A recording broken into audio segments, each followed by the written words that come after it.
Good afternoon, everyone, and welcome to Tesla's fourth quarter 2023 Q&A webcast. My name is Martin Viecha, VP of Investor Relations, and I'm joined today by Elon Musk, Babe Aftanecha, and a number of other executives. Our Q4 results were announced at about 3 p.m. Central Time in the update deck we published at the same link as this webcast. During this call, we will discuss our business outlook and make forward-looking statements. These comments are based on our predictions and expectations as of today. Actual events or results could differ materially due to a number of risks and uncertainties, including those mentioned in our most recent filings with the SEC. During the question and answer portion of today's call, please limit yourself to one question and one follow-up. Please use the raise hand button to join the question queue. But before we jump into Q&A, Elon has some opening remarks. Elon? Thank you. So the Tesla team did an incredible job in 2023. We achieved record production and deliveries of over 1.8 million vehicles, in line with our official guidance. And in Q4, we were producing vehicles at an annualized run rate of almost 2 million cars a year. This was really a phenomenal achievement. Looking at just the Fremont factory alone, we made 560,000 cars. This is a record. In fact, it's the highest output automotive plant in North America. And people are often surprised that the highest output car factory in North America is in the San Francisco Bay Area. It's a little counterintuitive, perhaps. And it's really had an incredibly positive impact on that entire area. What would have been a rundown strip mall is the highest productivity car plant in the Americas. Think about that. It was derelict when we got it, and now it's the most productive in this entire part of the world. And it's enriched the community in so many different ways. It's really a gem. So I'm super proud of the people that work there. Model Y became the best-selling vehicle globally, as predicted. The best-selling vehicle of any kind, not just electric vehicles, with over 1.2 million units delivered. The energy storage business delivered nearly 15 gigawatt hours of batteries in 2023 compared to 6.5 gigawatt hours the year before. So tremendous year-over-year growth, triple digits. And I think we'll continue to see very strong growth in storage. As predicted, I said for many years that the storage business would grow much faster than the car business, and it is doing that. Free cash flow remains strong at $4.4 billion in 2023 in spite of record spending on future projects. So we had record CapEx expenses as well as record R&D. This brings us to 2024. There's a lot to look forward to in 2024. Tesla is currently between two major growth waves. We're focused on making sure that our next growth wave, driven by next-gen vehicle, energy storage, full self-driving, and other projects, is executed as well as possible. For full self-driving, we've released version 12, which is complete architectural rewrite compared to prior versions. This is end-to-end artificial intelligence. So another bitnets, basically photons in and controls out. And it really is quite a profound difference. This is currently just with employees and a few customers, but we will be rolling out to all customers in the U.S. who request full self-driving in the weeks to come. That's over 400,000 vehicles in North America. So this is the first time AI is being used not just for object perception, but for path planning and vehicle controls. We replaced 330,000 lines of C++ code with neural nets. It's really quite remarkable. Sort of as a side note, I think Tesla is probably the most efficient company in the world for AI inference. Out of necessity, we've actually had to be extremely good at getting the most out of hardware, because hardware 3 at this point is several years old. So I think we're quite far ahead of any other company in the world in terms of AI inference efficiency, which is going to be a very important metric in the future in many arenas. So see, the new Model 3 is now available globally. So we did an updated Model 3. While the car looks similar, a lot of work has gone into the vehicle to make it better in every way. It is significantly quieter, more refined, better equipped, has longer range, and many other improvements. And I recommend taking it for a test drive. If you have not driven a Model 3 in a long time, you should really try the new one. So steady improvements. And we're very far along on our next generation low-cost vehicle. This is an earnings call, not a product announcement. So There'll no doubt be many questions. Try to ask us about new products coming, but we reserve product announcements for product announcements, not earnings calls. So, but we're very excited about this, and this is really going to be profound, not just in its design of the vehicle itself, but in the design of the manufacturing system. This is a revolutionary manufacturing system, significant, far more advanced than any other automotive manufacturing system in the world, like by a significant margin. Several years ago, I said that perhaps the most important competitive characteristic of Tesla in the future will be manufacturing technology, and you will really see that come to bear with our next-gen vehicle. The first manufacturing location for this will be at our Gigafactory and headquarters in Austin, Texas, and then we'll follow that up with other locations around the world. Probably the factory we'll build in Mexico will be second, and then we'll be looking to identify a third location, perhaps by the end of this year or early next, outside of North America. In conclusion, we had a great year with record production, record deliveries, and a strong free cash flow in spite of a very high interest rate environment. And we are focused on exciting new projects that will, I think, ultimately, if we execute on all these things, and it is very hard to do all these things, it's not a sure thing, but I do see a path where Tesla could one day be the most valuable company in the world. I do want to emphasize that is not an easy path, and a very difficult one, but it is now in the set of possible outcomes. And previously, I would not have thought it is in the set of possible outcomes. So, thank you again to all of our investors, our employees, and our suppliers for a strong year, and looking forward to a great 2024 and years to come. Thank you. And our CFO, Vaibhav, have some opening remarks as well. Thanks, Martin. Good afternoon, everyone. As Elon mentioned, we had a record year in terms of both production and deliveries for our auto business, as well as record deployments in our energy business. This was achieved despite 2023 being a challenging year in terms of higher interest rates and higher inflation. Big thanks to our customer for being with us through this challenging period. I would also like to thank the whole Tesla team for their resolve and dedication throughout. In terms of 2023 financials, we ended the year with over $96 billion of revenue and generated $4.4 billion of free cash flow to end the year with over $29 billion of cash and investments on hand. Our 2023 GAAP net income was impacted by the recognition of one-time non-cash benefit of $5.9 billion from the release of valuation allowance on certain deferred tax assets. This was due to our recent history of sustained profitability and is similar to several other companies who have recently gone through a similar change in their accounting. Accordingly, starting with Q1, our book tax rate will now be more in line with other companies in the S&P 500. In our vehicle business, we continue to see improvements in our per unit cost despite us being in the early phase of Cybertruck ramp. As a result, our auto gross margin improved sequentially. That said, predicting auto gross margins is extremely challenging since there are many moving parts to this equation, some of which are out of our control, like the change in tariffs or local incentives, to name a few. While the teams are focused on cost reductions, we are approaching the limits within our current platforms. On the demand front, as promised, we made investments in digital campaigns in 2023. We fully appreciate the importance of customer education as we are still in a customer acquisition phase. Our data suggests that around 90% of our vehicle buyers in 2023 never owned a Tesla before. We are being creative in figuring out ways to bring in new customers and educate them about the benefits of owning a Tesla versus gas-powered vehicles. The key among them being total cost of ownership. This concept is mostly overlooked for just the upfront cost. We will be rigorous in evaluating our campaigns, curating the content, and optimizing spend accordingly to support the overall demand. There are two additional things I would like to mention as it relates to the US market. First, for customers who qualify for the IRA buyer credit, we now offer that as a point of sale benefit for Model Y, which means an immediate reduction of $7,500 at the time of purchase to the end customer. Secondly, we continue to offer very attractive lease rates for Model 3 and Y using our partner leasing program. Note that the sales under this program are recognized as upfront revenue and reported within automotive sales.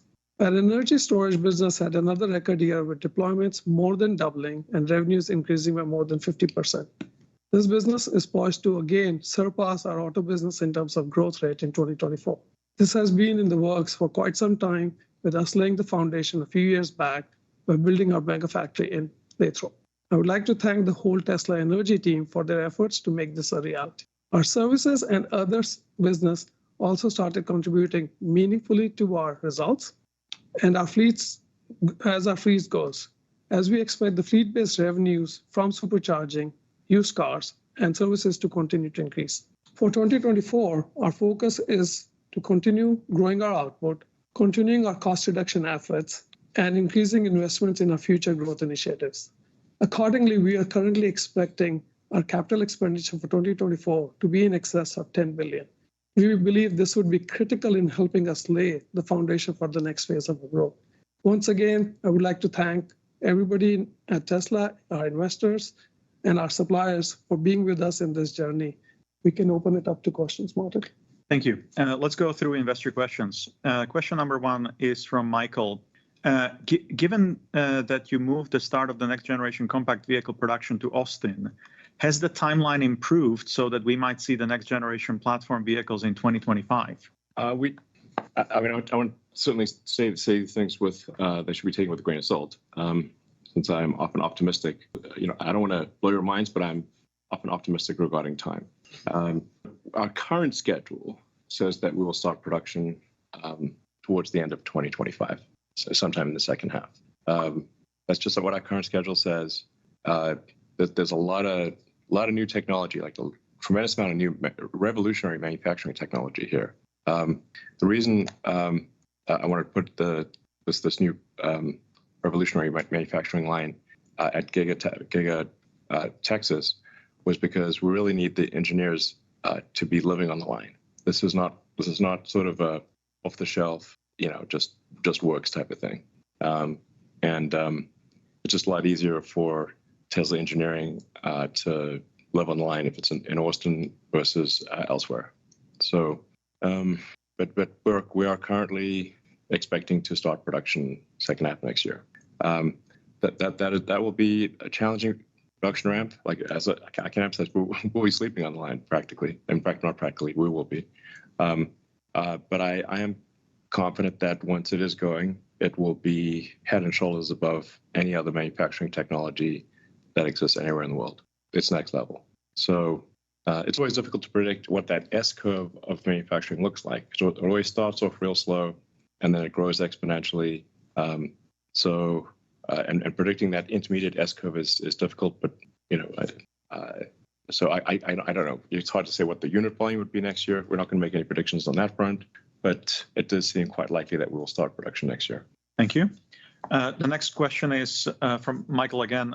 What has been the barrier to ramping 4680 cells into multi-million cells per week rate, and when do you expect to get there? Drew? Yeah, first, I just want to allay any concerns regarding 4680 limiting the Cybertruck ramp, because I've seen some people commenting about that. To date, 4680 production is ahead of the ramp with actually weeks of finished cell inventory.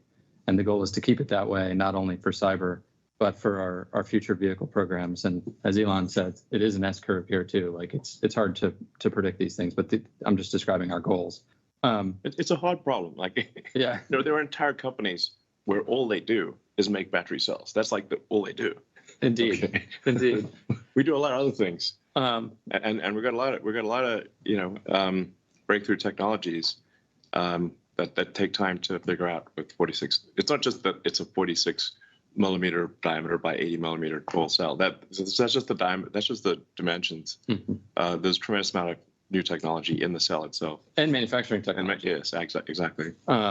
And just regarding what the team was able to do in Q4, Texas successfully swapped line 1 from the Model Y design of the cell to the Cybertruck design of the cell, which was that 10% cell energy increase I've mentioned before.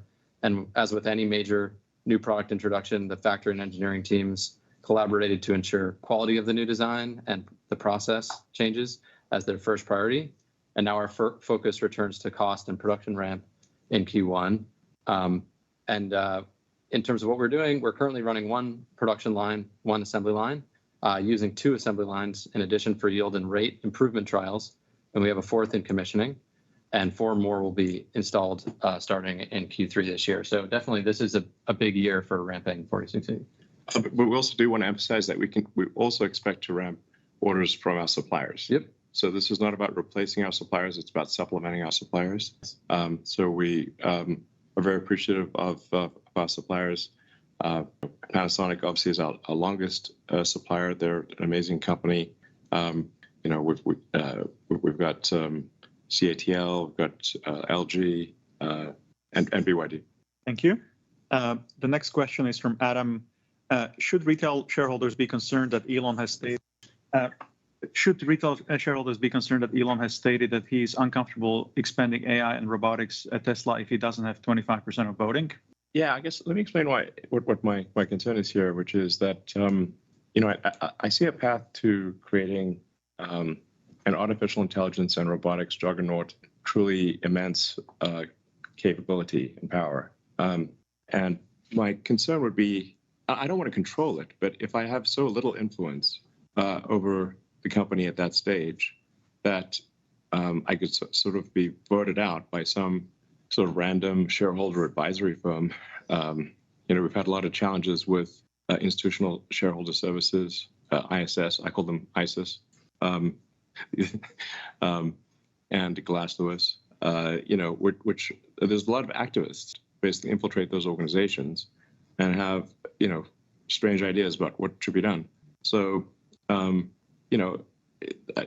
I want to have enough to be influential. Like if we could do a dual class stock, that would be ideal. I'm not looking for additional economics. I just want to be an effective steward of very powerful technology. The reason I just sort of roughly picked approximately 25% was that's not so much that I can control the company, even if I go bonkers. And if I'm like mad, they can throw me out. But it's enough that I have a strong influence. That's what I'm aiming for, is a strong influence but not control. There's some way to achieve that would be great. Thank you. The next question is, what is your expectation for automotive gross margin ex regulatory credits for the full year? Like I said in my opening remarks, we're focused on reducing the cost of our vehicles. This is very extensive and involved exercise whereby we look at not just the component cost but down to the packaging used to get the materials to the production floor. Each element of the cost is scrutinized to optimize further. A few pennies saved at the subcomponent level, whether through engineering redesign or from many other things which I mentioned, leads to cost reduction. This is a constant exercise, and we just have to chase down every penny possible.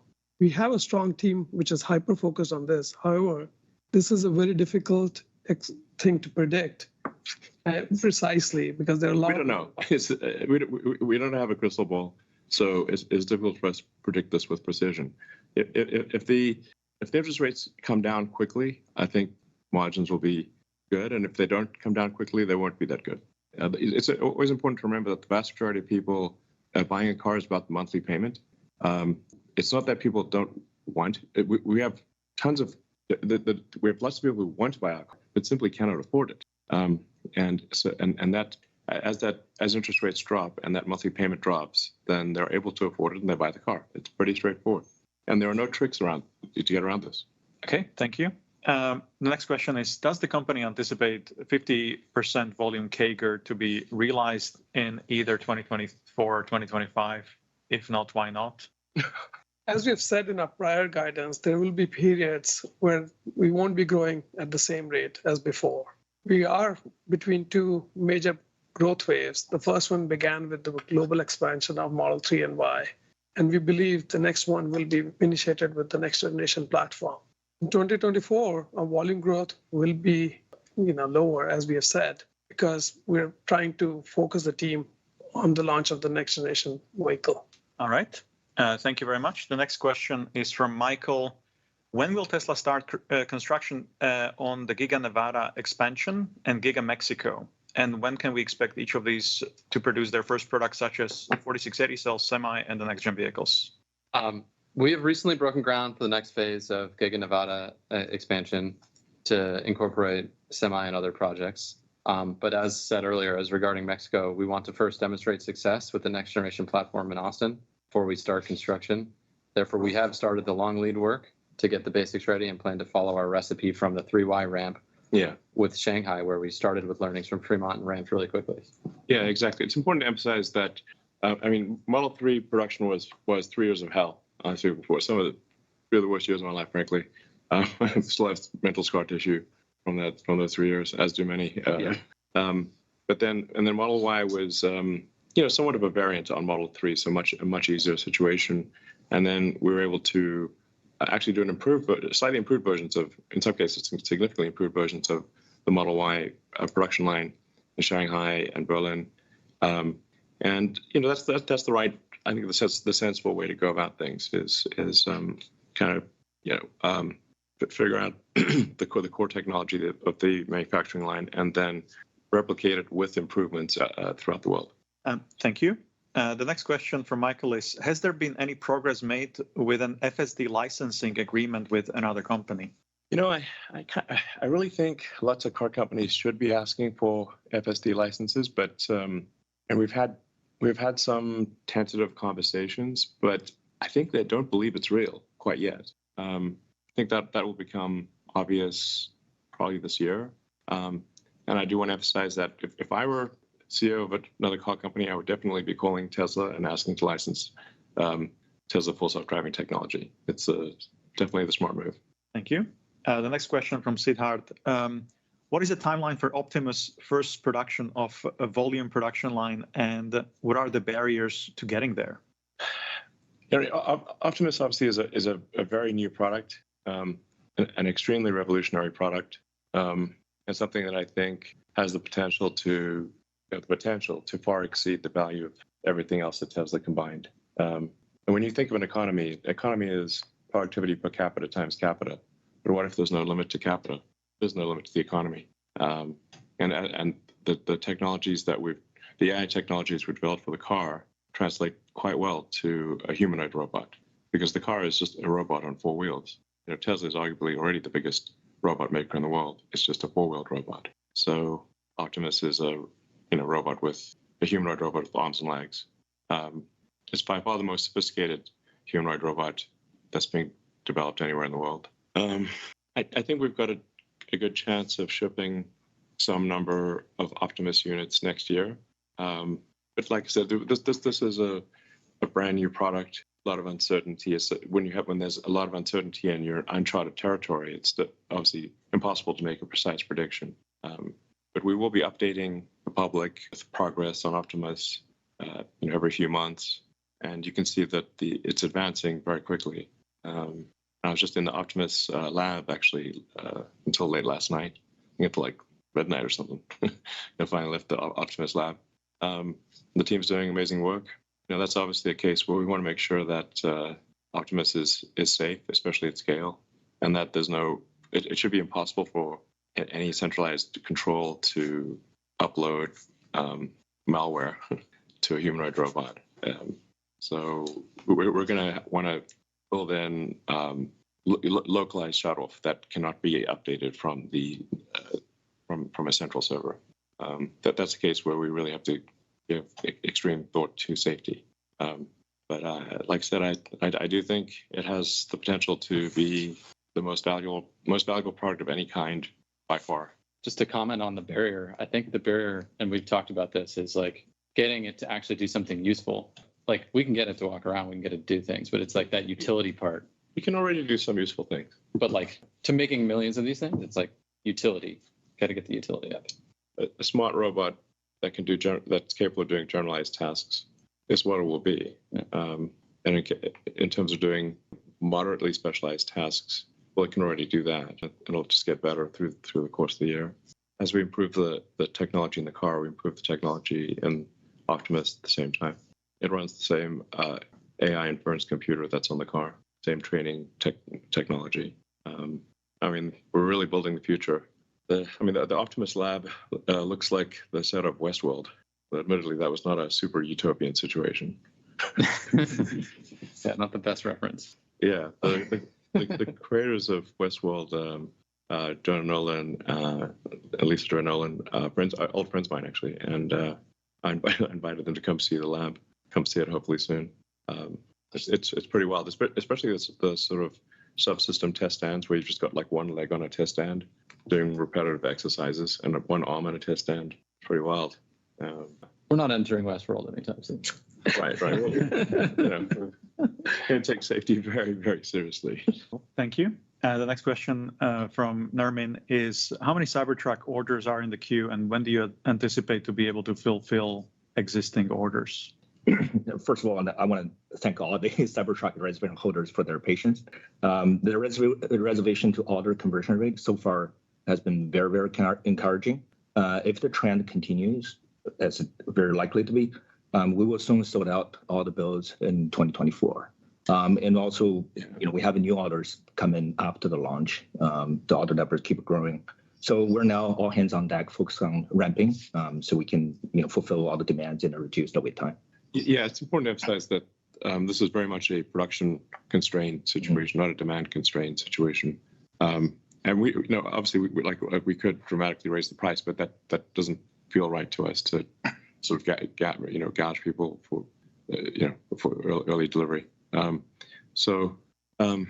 really the demand is off the hook. As long as the price is affordable, I see us ultimately delivering on the order of 250,000, something like 250,000 Cybertrucks a year in North America, but maybe more, but give or take, roughly on that time frame. And it sure is a head turner. Definitely is. Anywhere you go, people look at you. Yeah, they give you thumbs up. Yeah, it's like finally the future looks like the future. Yep. For the other trucks on the road there, and there's some very good trucks on the road, but if you were to switch out the brand name, you wouldn't hardly know which company made them, but you definitely would know the Cybertruck. That's our best product ever. All right, thank you.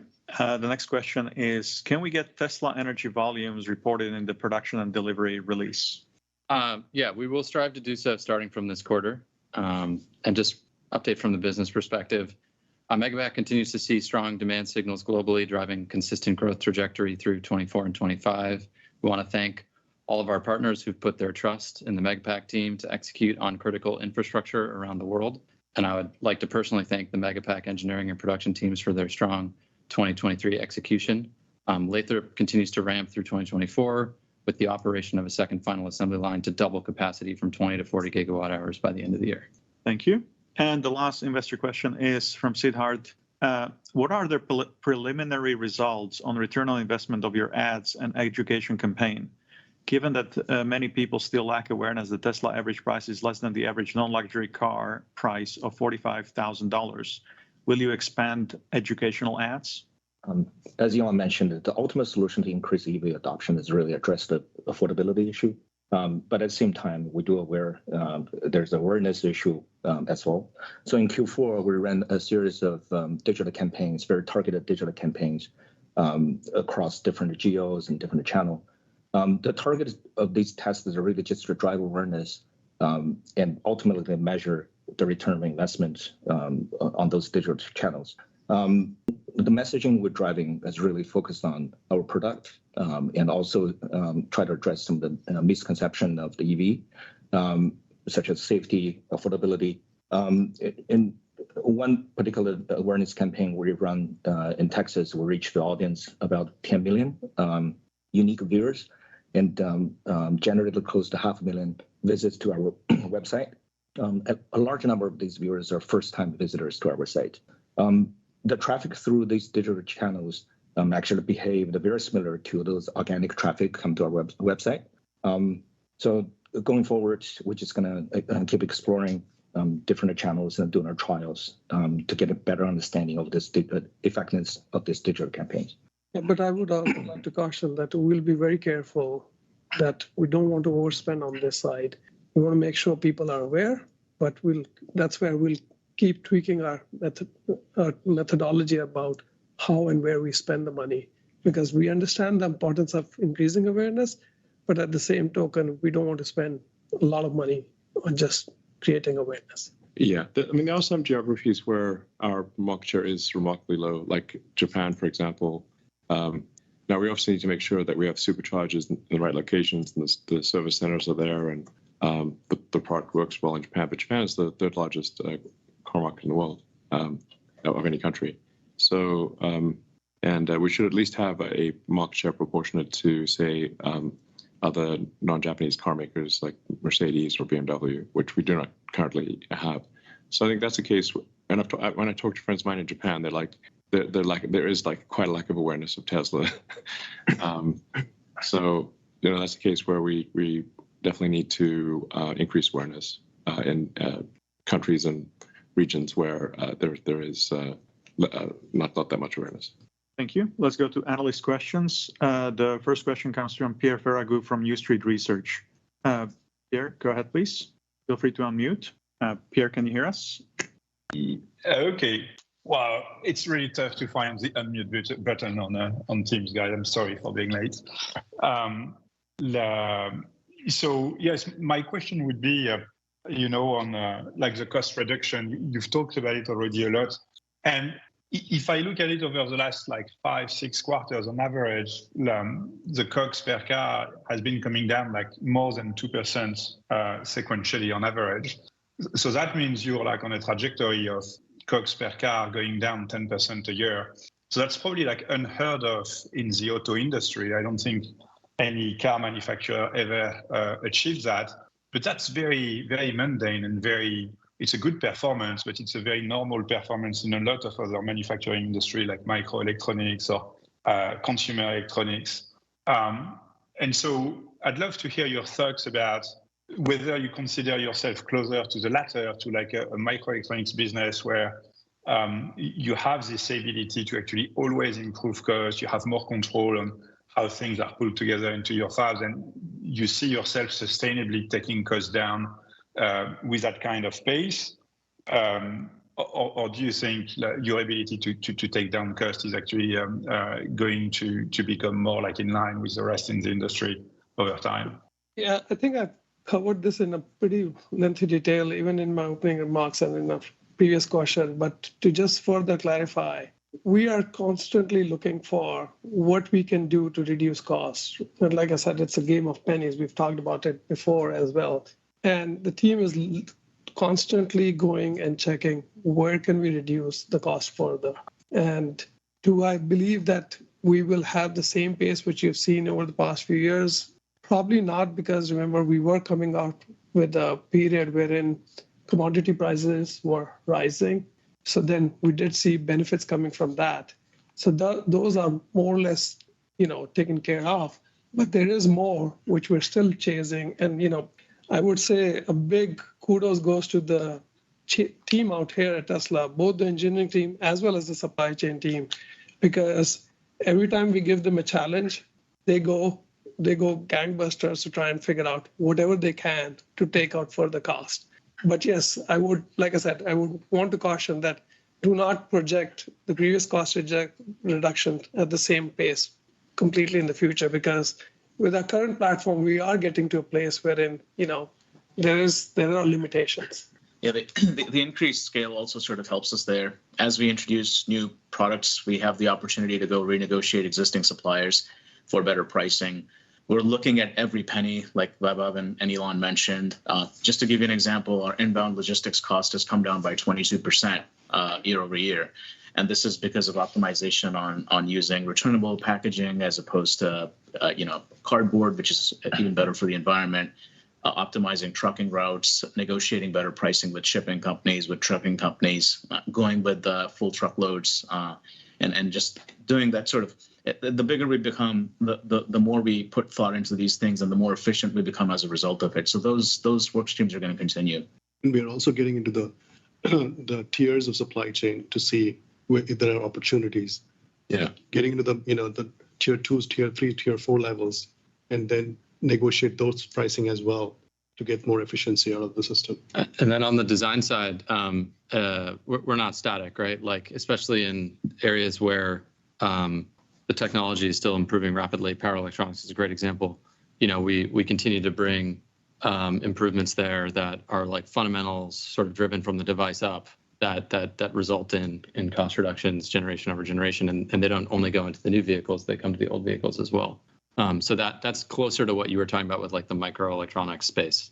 Some of that exists in the vehicle. Yeah, certainly our car is more computer than car in many ways, and has a lot of new tech over the last 100 years of automotive production that everyone is trying to scrape pennies from. Oh, we have a crazy amount of compute in our cars compared to anyone else. Yeah. It's like orders of magnitude. And we get to ride that down, right? Maybe 1,000 times more. I don't know, some nutty number. I mean, like if I just look at the main microcontroller that makes the motor go, for example, like when I think about what it costs when we stuck it in a Roadster in 2006 and what it costs now, it's like there's no comparison. Yeah. So we've definitely been riding that electronics cost wave. Yeah. And then even on the like what you call traditional vehicle side, we do things that no other automakers do to bring costs down through breaking down, the way structures are built and, the way we put our cars together. And I think that mindset that we have is very much closer to the micro processor or power electronics industry than the automotive industry. Thank you. Pierre, do you have a follow-up? Great. Yes, a quick one. It's you mentioned this like phase in which you are between two big growth periods. I'd love to hear you about what you consider the size of your addressable market with the portfolio you have today, like the 3, the Y, the X, and the S. What's your estimate of your addressable market? You're shipping like probably about like a 2 million unit run rate today. And given the price points of these cars, what kind of market share of what you address with these cars do you think you've already achieved today? I don't know if I actually don't think we have a firm idea of this. It's hard to say exactly. Yeah, I won't say one way to think about it is look at the automotive industry as well. EVs still contribute a very small market share. So yes, our goal is to try and take as much market share out of that pie. Do I have a specific number to give you? I don't think we can say that with certainty. And it's a growing pie as well. Exactly. It's 9% today, but it could be 20% in a couple of years or in the future. Yeah. And certainly, like the way we've looked at it, and we've always said this, it's not about how many EVs can we sell, it's how many great cars you can sell, how many vehicles you can sell, and that market's 100 million a year, and we're barely 2% of that. I still think there's 98% more to get. Yeah, I mean, it's worth noting that if you look at, say, the average selling price of the other top-selling vehicles in the world, they are much lower priced than a Model Y. So like a Toyota RAV4 or Corolla, Honda Civic, that kind of thing, they're much lower priced than ours. So people are really stretching their wallets to be able to afford a Tesla. It's quite a difficult thing for them to do, and remarkable that it's the best-selling car in unit volume, despite being much more expensive than other high-volume cars. Thank you. Let's go to the next analyst. The next question comes from Adam Jonas from Morgan Stanley. Hey, everybody. So I can't wait to see the Optimus Lab. I'm sure everybody on this call feels the same way. Your last AI day, Elon, was September 2022. Can we expect a Tesla AI day this year? It seems like a lot's changed in that realm. And is this year the time? Yeah, it's a good question. We have found that when we do these AI days, some of our competitors literally look at what we do on a frame-by-frame basis. They do. And then we find these things being copied. Same thing with Battery Day. Same thing with Battery Day. So we have to be a little cautious about, revealing the exact recipe of the secret sauce. But I think some kind of update would be good to do. I'll talk it over with the team, and I think we might do something later this year. Our main goal with these AI Day things is recruiting.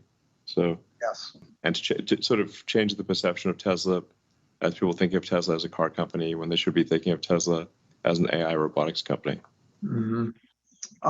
Maybe as a follow-up, Elon, I'd love your thoughts on the topic of China-based OEMs expanding into Western markets as the China market kind of gets saturated and there's a tremendous growth in the supply. How much success should Tesla investors allow for this competition to achieve in Western markets? And can you envision a scenario where Tesla could partner with a Chinese OEM to help accelerate sustainable transport in markets like Europe and the United States? Thanks. Well, observation is generally that the Chinese car companies are the most competitive car companies in the world. So I think they will have significant success outside of China, depending on what kind of tariffs or trade barriers are established. Frankly, I think if there are not trade barriers established, they will pretty much demolish most other car companies in the world. So they're extremely good. we don't see an obvious opportunity to partner. Certainly we're happy to, except on the supercharger front, we're obviously happy to give any electric car company access to our supercharger network. We're also happy to license full self-driving, perhaps license other technologies, and anything that could be helpful in advancing the sustainable energy revolution. Thank you. And the next question comes from Dan Levi from Barclays. Good evening. Thank you for taking the questions. I'm wondering if you can just walk through some of the gating factors required to unlock your next-gen platform. You talked about a number of cost initiatives back at the Investor Day a year ago, things in manufacturing and powertrain. Maybe you can just give us a sense of where these initiatives stand. And do you believe it? We know that there's a number of new features and technologies in Cybertruck, things like 48-volt architecture, and really employing your 4680 batteries. To what extent do you think Cybertruck is really a proving ground for the next-gen platform and is really going to be a gating factor to unlocking the cost reductions needed for the next-gen platform? Yeah, I don't think that anything on Cybertruck should be considered gating for the next-gen platform. We're obviously doing a lot of manufacturing innovation, as Elon said, for a next-generation vehicle. When you do something at that scale, you have to prove it out. You don't just throw it on the line and just build it. So we're going through those validation phases for all of those new manufacturing technologies now. Sure, 48 volt was definitely something we wanted to carry forward, and it's something we hope the industry adopts as well. We're also open to partnering on that if everyone wants to do that. Finally, man, but people that really know that this is like the inside baseball thing, but 48, it's so high time that the auto industry moved from 12, the random number of 12 to 48. Random number of 48. Yeah, well, it's much less random. Slightly less random based on human injury, but dramatically reduces the amount of copper you need in the vehicle, and and also moving to sort of higher bandwidth communications, sort of Ethernet level communications as opposed to CAN bus, which is pretty slow. So it's really just bringing cars to the 21st century. Yeah, pretty much. So like certainly like it's not exactly, it's like normal for a laptop. Yeah. Certainly bringing that, is an evolution in our architectures of vehicles, but it's not gating by any means. The gating work is just to finish the design and manufacturing of the car, test them out, and get them going. Yeah, I mean, programs in execution mode, right? Yep. Right. So it's talking about like tooling lead time, manufacturing factory lead time, factory lead time, and executing those programs. There's a lot of specialized machines that make the machine for a next-gen vehicle.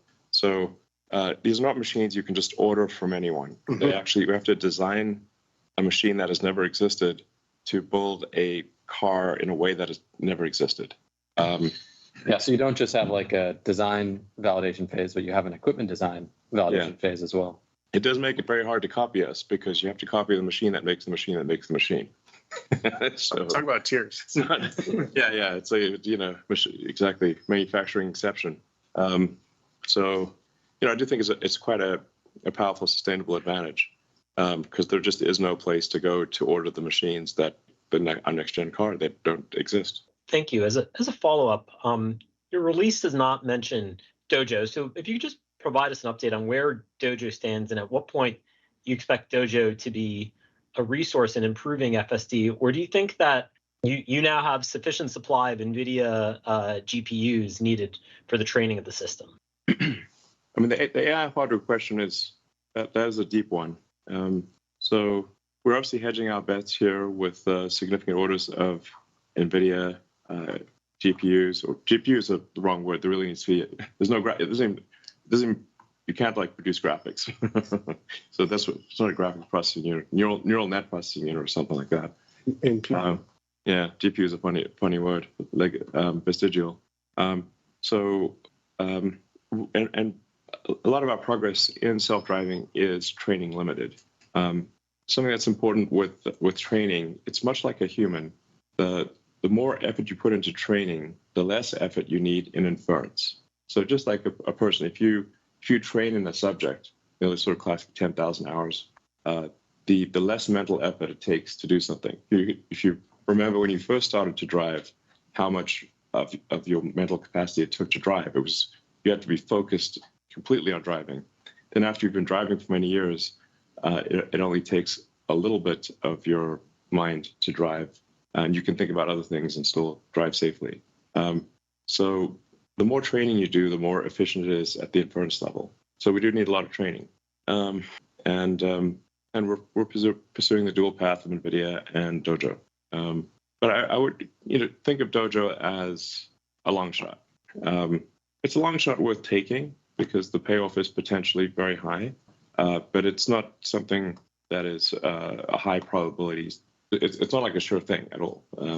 It's a high risk, high payoff program. Dojo is working, and it is doing training jobs. So, and we're scaling it up, and we have plans for Dojo 1.5, Dojo 2, Dojo 3, and whatnot. So, I think it's got potential. I can't emphasize enough. High risk, high payoff. So I think it still makes sense given the, even if it's a low probability of success for the very high. Yeah, I think anyway. I'm belaboring the subject. It's a very interesting program. It has the potential for something special.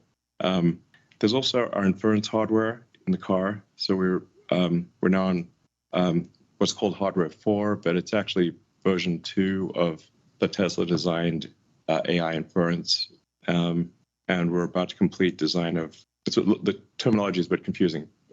We're about to complete design of hardware 5, which is actually version 3 of the Tesla design chip, because the version 1 was Mobileye, version 2 was NVIDIA, and then version 3 was Tesla. So, and we're making gigantic improvements from hardware 3 to 4 to 5. There's a potentially interesting play where when cars are not in use in the future, that the in-car computer can do generalized AI tasks, can run a sort of GPT-4 or 3 or something like that. If you've got tens of millions of vehicles out there, even in a robotaxi scenario where they're in heavy use, maybe they're used 50 out of 168 hours. That still leaves well over 100 hours time available of compute hours. It's possible with the right architectural decisions, Tesla may in the future have more compute than everyone else combined. Thank you. And the next question comes from Colin Langham from Wells Fargo. Oh, great. Thanks for taking my questions. As we're thinking about going into 2024, the press release talks about hitting 36,000 or slightly above in Q4. And the comments of the release talk about approaching the natural limits, and it sounds like you're continuing to try to whittle that away, but that sort of implies there's not much left. In addition, you have the hourly wage increase, I guess, will add to that into next year. And I thought you said raw material costs are that benefit is sort of almost played out. So is there an opportunity to continue to go below the 36, or should we kind of be modeling that it kind of stays at this level into 24? We are definitely aware of the cost increases which are coming through because of the wage increases. Like I said, we keep looking at other cost opportunities and try and figure out where else can we cut down. So there is definitely more opportunity to bring down costs further. I won't specifically guide to a number which we will try and get to, but there's definitely more opportunity there.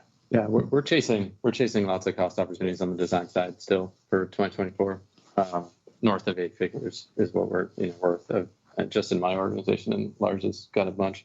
And then from a commodities perspective, it's such a long cycle time through the whole material supply chain that even with what we've already seen to this point, there's more to come on commodities reductions. And there's still some tailwind left on the commodity. That's what I mean. Yeah. And aluminum and steel. Yeah.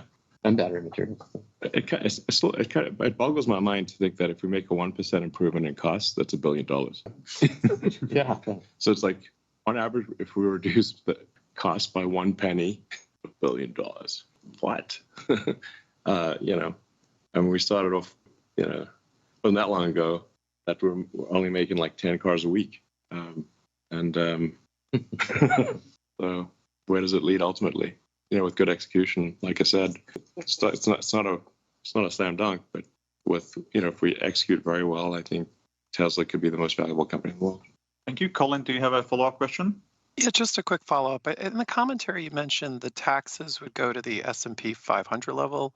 I think you've been trending slightly below 10%. S&P, I think, is typically 25%ish. Is that going to, should we expect that to jump right up next year when we're modeling next year?